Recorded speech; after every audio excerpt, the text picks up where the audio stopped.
Dari Ayub pasal 42 ayat 2. Saya bacakan untuk kita.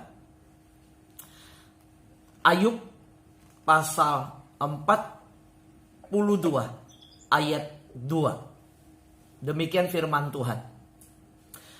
Aku tahu bahwa engkau sanggup melakukan segala sesuatu dan tidak ada rencanamu yang gagal. Saudara, saya ulangi. Ayub 42 ayat 2, firman Tuhan berkata, aku tahu bahwa engkau sanggup melakukan segala sesuatu dan tidak ada rencanamu yang gagal. Firman Tuhan, saya beri tema, Tuhan sanggup melakukan segalanya. Saudaraku yang terkasih dalam Tuhan, kemarin saya dapat satu video yang viral di seluruh Indonesia, disebarkan dengan masif, bagaimana air laut bergulung-gulung naik disedot ke atas. Di atas ada awan yang gelap pekat, dan itu dituliskan kejadiannya, yaitu terjadi di Wonogiri. Betul ya? Oke. Saudara terkasih dalam Tuhan, apa kesan saudara untuk kejadian tersebut? Saudara, apa kesan saudara ketika melihat kedahsyatan tersebut, saudara? Saya percaya bahwa kita kagum kepada karya Tuhan dalam alam semesta yang luar biasa. Saudara, waktu saya melihat hal itu, saudara, waktu saya menyaksikan bagaimana begitu dahsyatnya, saudara, gelombang air laut yang disedot sampai ke atas, saudara, puting beliung yang ada. Saya berkata, nggak ada manusia, nggak ada satupun, nggak ada teknologi apapun yang bisa melakukan itu. Dan saya tahu bahwa kuasa Tuhan yang bekerja di dalam semua keajaiban alam yang demikian luar biasa. Nah, Ayub berkata, aku tahu bahwa engkau sanggup melakukan segala sesuatu. Saudara, ingatkah saudara? Pada waktu Abraham pernah didatangi oleh lawatan Tuhan, yang dimana kita tahu yang namanya malaikat Tuhan yang datang kepada Abraham di dalam bentuk teofani, yaitu ada yang namanya orang yang berjalan, dan Abraham melihat, Abraham menahan mereka, meminta mereka mampir kepada kemahnya Abraham. Saudara, pada waktu itu lawatan Tuhan, ya malaikat, dipakai huruf besar, malaikat Tuhan yang hadir dijamu oleh Abraham, menyatakan sesuatu kepada Abraham begini. Pada tahun yang sama, seperti saat ini, istrimu akan hamil. Istrimu akan mengandung dan punya anak. Saudara, Sarai tersenyum. Sarai tertawa, tidak percaya. Bagi Sarai, dia sudah tua. Sudah tidak, kandungan sudah tidak lancar lagi. Saudara, kandungan sudah tidak mungkin lagi melahirkan anak. Dan apa yang terjadi, saudara? Sarai tertawa, saudara, dengan kalimat yang dia dengar itu. Malaikat Tuhan yang menyampaikan kabar itu. Lalu Kejadian pasal 18 ayat 13 sampai 14. Mari kita lihat bersama-sama. Kalau saudara mengikuti saya dengan membuka Alkitab, saudara boleh melihat Kejadian pasal 18 ayat 13 sampai 14. Lalu berfirmanlah Tuhan kepada Abram, mengapakah Sarah tertawa dan berkata, sungguhkah aku akan melahirkan anak? Sedangkan aku telah tua. adakah sesuatu apapun yang mustahil untuk Tuhan? Pada waktu yang telah ditetapkan itu, tahun depan, aku akan kembali mendapatkan engkau. Pada waktu itulah Sarah mempunyai seorang anak laki-laki. Saudara yang terkasih dalam Tuhan, ketika kita diperhadapkan dengan satu kalimat, Tuhan sanggup melakukan segalanya. Apa yang terjadi pada Sarai ketika malaikat Tuhan yang berbincang-bincang dengan Abraham? Saudara, pernyataan dari sorga diberitahukan kepada Abraham. Sarai yang dengar tertawa. Dan malaikat Tuhan menyatakan. Dikatakan dengan jelas. Berfirmanlah Tuhan kepada Abraham. Jadi lihat. Yang bercakap-cakap dengan Abraham. Kalimat ayat 13 berkata. Berfirmanlah Tuhan. Jadi Tuhan yang berkata-kata. Saudara, kepada Abraham. Mengapakah Sarah tertawa? Dan berkata, sungguhkah aku akan melahirkan anak? Sedangkan aku telah tua. Saudara lihat. Waktu berkata-kata, Sarah yang tidak di sana. Tuhan tahu isi hati Sarah. Jadi saudara ingat salah satu seri renungan yang saya sampaikan tentang Tuhan melihat hati. Amin saudara. Masih ingat? Ayat ini bukti bahwa Tuhan mengenal hati. Betul saudara? Sarah dalam hati yang gak percaya yang tertawa. Di hadapan Abraham lagi bicara, Tuhan langsung bilang, kenapa Sarah tertawa? Kenapa Sarah menghina? Gak percaya. Sarah kaget saudara. Dan saudara tahu pernyataan Tuhan apa? Adakah sesuatu apapun yang mustahil bagi Tuhan? Di hadapan Abraham, Tuhan yang menyatakan diri di dalam dunia. Saudara, menyatakan bahwa adakah sesuatu yang mustahil bagi Tuhan? Gak ada. Saudara, apa yang menjadi kuasa Tuhan dalam kekuasaan besar di surga dinyatakan kepada Abraham dengan satu kalimat, bahwa aku Tuhan.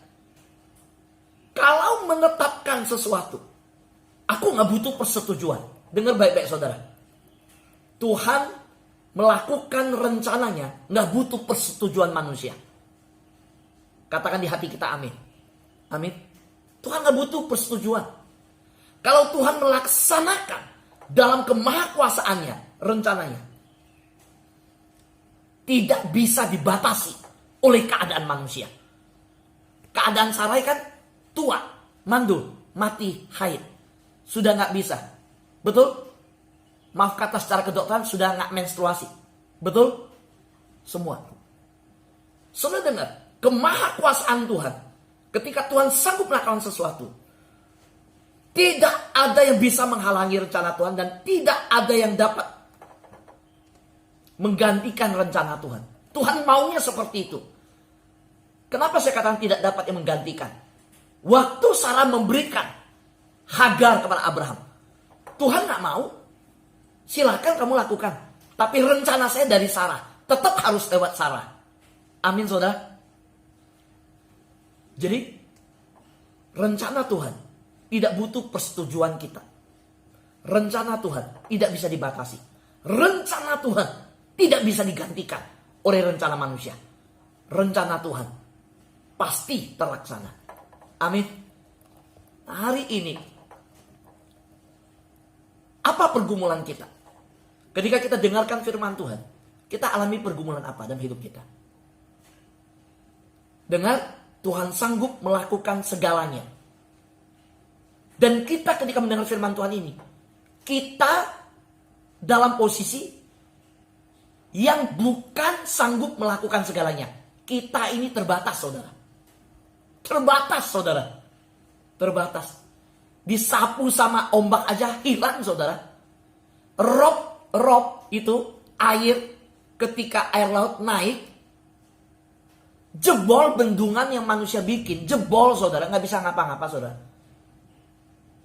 Itu tanah goyang sedikit aja, saudara. Itu kita lari keluar rumah. Udah lari keluar rumah, kita ingat lagi, katanya COVID harus tinggal dalam rumah, masuk lagi ke rumah. Tapi ingat lagi, katanya gempa harus jangan di dalam rumah, keluar rumah, lari lagi keluar. Udah keluar rumah, dengar lagi COVID harus tinggal dalam rumah, nggak boleh di luar, masuk lagi ke rumah, bolak-balik, saudara. Kalau COVID ketemu gempa, pusing manusia, saudara. Kalau cuma gempa nggak pusing, ya waduh pusing, saudara. Saudara yang terkasihan Tuhan, maka dengar. Ada satu bahasa Latin. Yuk. Yang berkata omnipoten. Apa itu omnipoten? Omnipoten artinya maha kuasa. Omni artinya sangat. Omni artinya sangat. Poten artinya efektif, berkuasa. Jadi omnipoten tidak pernah kalimat ini diberikan untuk manusia. Omnipoten hanya sebutan untuk Tuhan. Jadi Tuhan saudara dan Tuhan saya adalah omnipoten, yaitu sangat berkuasa. Nah saudara, maka ketika Ayub pasal 42 ayat 2 berkata, aku tahu bahwa engkau sanggup melakukan segala sesuatu dan tidak ada rencanamu yang gagal. Maka dia Tuhan yang omnipoten. Dan ayat ini membuat saya teringat kejadian waktu Tuhan mengunjungi Abraham dan berkata, pada hari ini seperti saat ini, tahun depan Sarah akan mengandung. Saudara, saya mau tanya, tepat gak terjadi? Hah? Tepat, saudara. Tepat. Dokter di dunia USG aja, ya ibu datangnya kira-kira hari ini akan melahirkan. Hari begini bulan depan akan melahirkan. Itu pun butuh mendekati waktunya baru bisa prediksi. Ada yang langsung hamil, terus langsung dokter bilang 8 bulan lagi hari ini tanggal segini melahirkan. Ada yang bisa? Nggak ada. Tuhan Maha Kuasa. Amin saudara. Ya. Nah saudaraku yang terkasihan Tuhan, maka saya mengajak kita bersama-sama melihat betapa mengagumkannya Tuhan kita. Dalam kekaguman yang sedemikian, saya mau berkata bahwa kalimat yang sering kita dengar adalah di dunia nih ya, kekagumannya. Waktu lihat mobil bagus, wih luar biasa.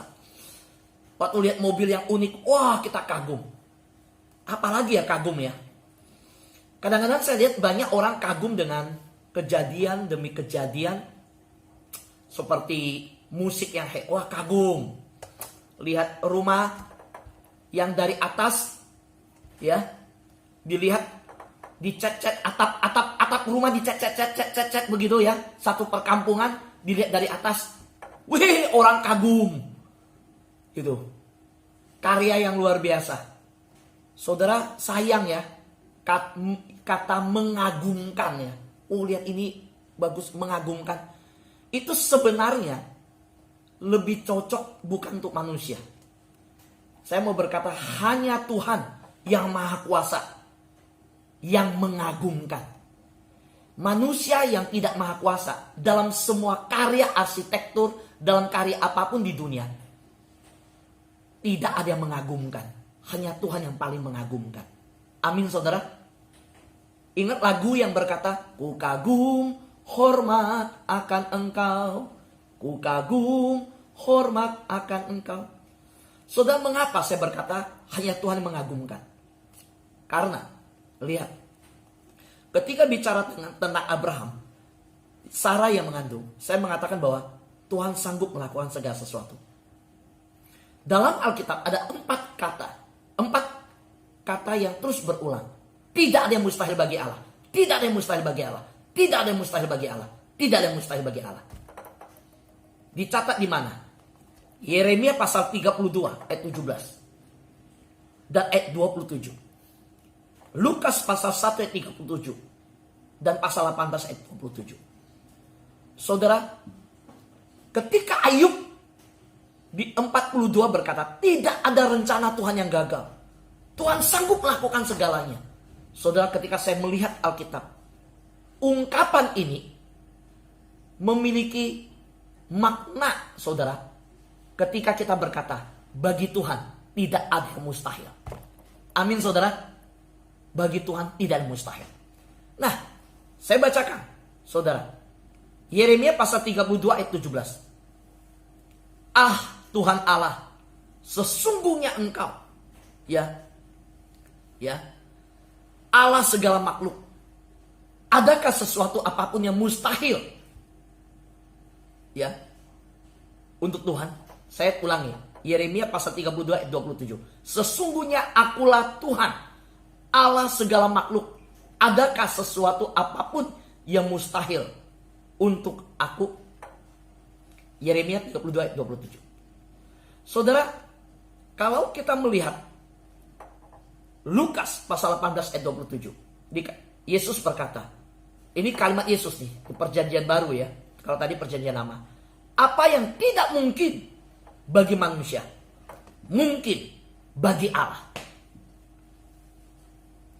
Nah, saudara dan saya, lihat nih, punya firman Tuhan yang sudah dibuktikan di perjanjian lama dalam kejadian hidup Abraham.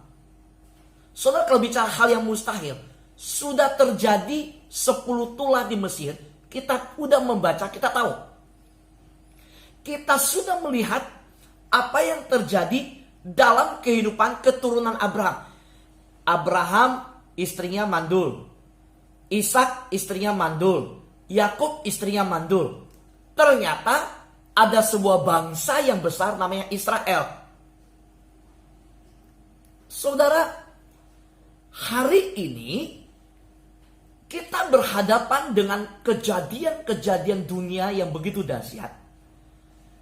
Kalau kita fokus kepada kejadian yang dahsyat, yang kita terbatas untuk menghadapinya, kita akan khawatir. Saudara, manusia di dunia hari-hari ini penuh kekhawatiran karena pikiran kita dipenuhi dengan hal-hal yang kita mustahil untuk menghadapinya, nggak sanggup. Tapi kalau kita kembali kepada firman Tuhan menyatakan bukan kejadian dunia yang mustahil, bukan kejadian dunia yang mengagumkan. Yang mengagumkan, yang sanggup dan dahsyat, dan yang maha kuasa, itu Tuhan. Amin, saudara. Karena itu kita harus kembali kepada melihat Tuhan. Contoh, saudara, kita lihat satu kejadian, Matius pasal 19 ayat 23 sampai 26. Ceritanya apa? Satu orang kaya, anak muda yang datang kepada Yesus. Lalu dia bilang, bagaimana caranya saya bisa dapat hidup kekal? Saya mau tanya. Ya, kita tutup dengan contoh ini. Kalau bicara tentang yang tidak bisa melahirkan. Ada contohnya. Sarah. Contoh masuk gua singa, nggak mati, diterkam singa. Ada Daniel. Masuk perapian. Teman-teman Daniel tidak hangus terbakar. Contoh, hanya dengan keliling tembok bisa runtuh. Yeriko. Contoh, bahwa ternyata di satu daerah gelap, di satu daerah terang. Ada kejadian di Goshen waktu umat Israel di Mesir. Contoh, tulah katak, air jadi darah, hujan es. Semua contoh itu ada. Oke? Semua ini disebut mujizat. Kita bilang, ini mujizat. Contoh, orang mati bangkit. Ya, Elisa membangkitkan. Ini mujizat. Api turun dari surga waktu Elia melawan Baal. Ini mujizat. Ini mustahil dilakukan. Ini gak mungkin. Tunggu dulu. anak-anak Tuhan yang dengar firman Tuhan. Sayangnya saya lihat anak Tuhan waktu bilang mujizat dari mulutnya, hanya berkisar seputar yang saya katakan contoh tadi. Sembuh, mata buta sembuh, tuh timpang berjalan, tembok Yeriko roboh, itu mujizat.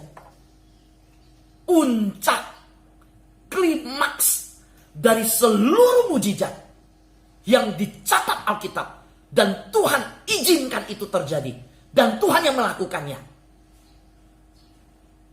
Tetapi jangan berhenti di situ. Klimaks dan puncaknya bukan di situ. Puncak klimaks mujizat adalah manusia yang tidak bisa masuk surga, manusia yang tidak bisa diselamatkan, diberi keselamatan, dan Yesus datang ke dunia membuka jalan ke surga. Itu mujizat yang paling mustahil. Tidak ada satu manusia pun, nabi pun, imam pun, dia sebut nabi, dia imam, dia apa, dari dulu sampai sekarang gak ada. Dan itu Tuhan Yesus lakukan. Itulah yang paling mustahil. Mau lihat contohnya? Alkitab menyatakan. Yuk saya bacakan. Matius pasal 19 ayat 23 sampai 26. Yesus berkata kepada murid-muridnya, "Aku berkata kepadamu, sesungguhnya sukar sekali bagi seorang kaya untuk masuk ke dalam kerajaan sorga.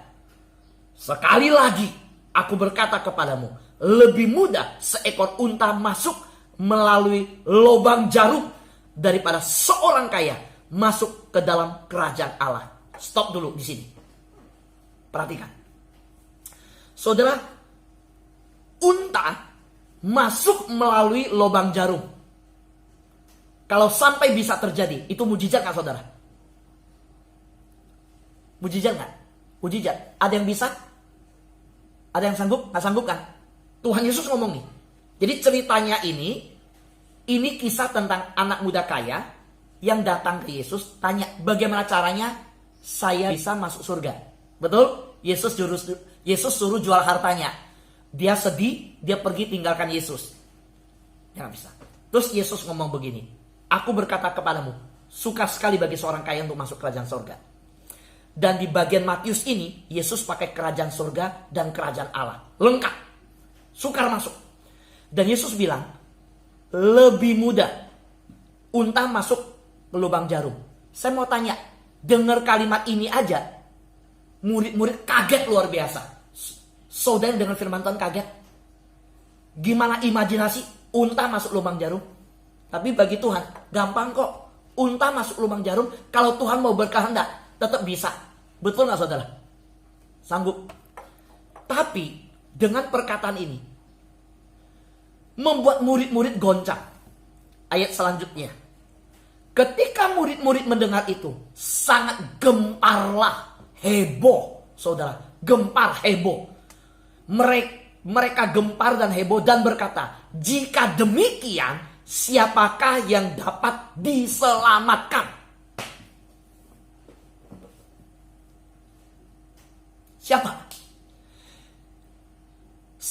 Unta masuk lubang jarum gampang? Sukar sekali. Yesus bilang, lebih gampang unta masuk lubang jarum. Itu aja udah sukar luar biasa. Ini gimana maksudnya? Yesus bilang gampang. Yang lebih sukar adalah, ya, ingat saya ulangi, unta masuk lubang jarum, begitu sukar. Kita dengar imajinasi, sukar luar biasa. Yesus bilang gampang. Yang sukar itu, kalau masuk kerajaan Allah, kerajaan surga. Yesus bilang kalau unta masuk lubang jarum, ya, itu mudah. Itu mah gampang. Yang sukar masuk surga. Loh, kalau gitu masuk surga gimana? Unta masuk lubang jarum aja, murid gempar. Yesus bilang, "Loh, kok kamu gempar? Itu gampang." Yang sukar itu masuk kerajaan surga. Saudara, ayat 26. Ketika mereka gempar, kaget, Yesus berkata. Yesus memandang mereka dan berkata, bagi manusia, hal itu tidak mungkin. Soal masuk kerajaan surga. Tetapi, bagi Allah, segala sesuatu mungkin. Katakan amin. Amin. Apa maksud tanda ayat ini? Di sini Yesus berkata, gak ada satupun yang bisa mujizat yang bisa membuat manusia masuk surga. Yang bisa adalah ketika Yesus yang melakukan karya itu dan lewat diri Yesus Kristus. Berarti Yesus membuat mujizat yang paling besar. Yesuslah yang membuat sebuah misteri yang namanya kerajaan surga. Untuk masuk kerajaan surga mustahil bagi manusia masuk kerajaan surga. Manusia berjuang dengan segala kebaikan, mandi di sungai untuk menyucikan diri, tidur di atas paku, melakukan amal, melakukan segala sesuatu, karena begitu mustahil untuk bisa masuk surga. Dan Yesus berkata, gak mustahil kok masuk surga. Gak mustahil. Karena bagi Allah gak ada yang mustahil. Ya benar, karena dia Allah, karena dia sedang datang ke dunia memberikan keselamatan itu. Dan Yesus berkata, yang namanya keselamatan gak ada yang mustahil bagi Allah. Jalan satu-satunya yaitu percaya kepada Yesus Kristus. Amin saudara. Jadi mulai hari ini sudah jelas ya, mujizat yang paling besar, paling klimaks, paling tinggi bukan yang lain, tetapi mujizat yang paling dahsyat adalah orang berdosa yang diampuni dosanya dan diterima oleh Allah dan menerima keselamatan untuk masuk surga. Itulah yang dimaksud Allah sanggup melakukan segalanya. Karena kalau bukan Allah, nggak ada yang bisa bawa kita masuk surga. Dan hanya Allah, hanya Tuhan yang sanggup membawa kita masuk ke dalam surga. Amin. Tuhan berkati kita semua.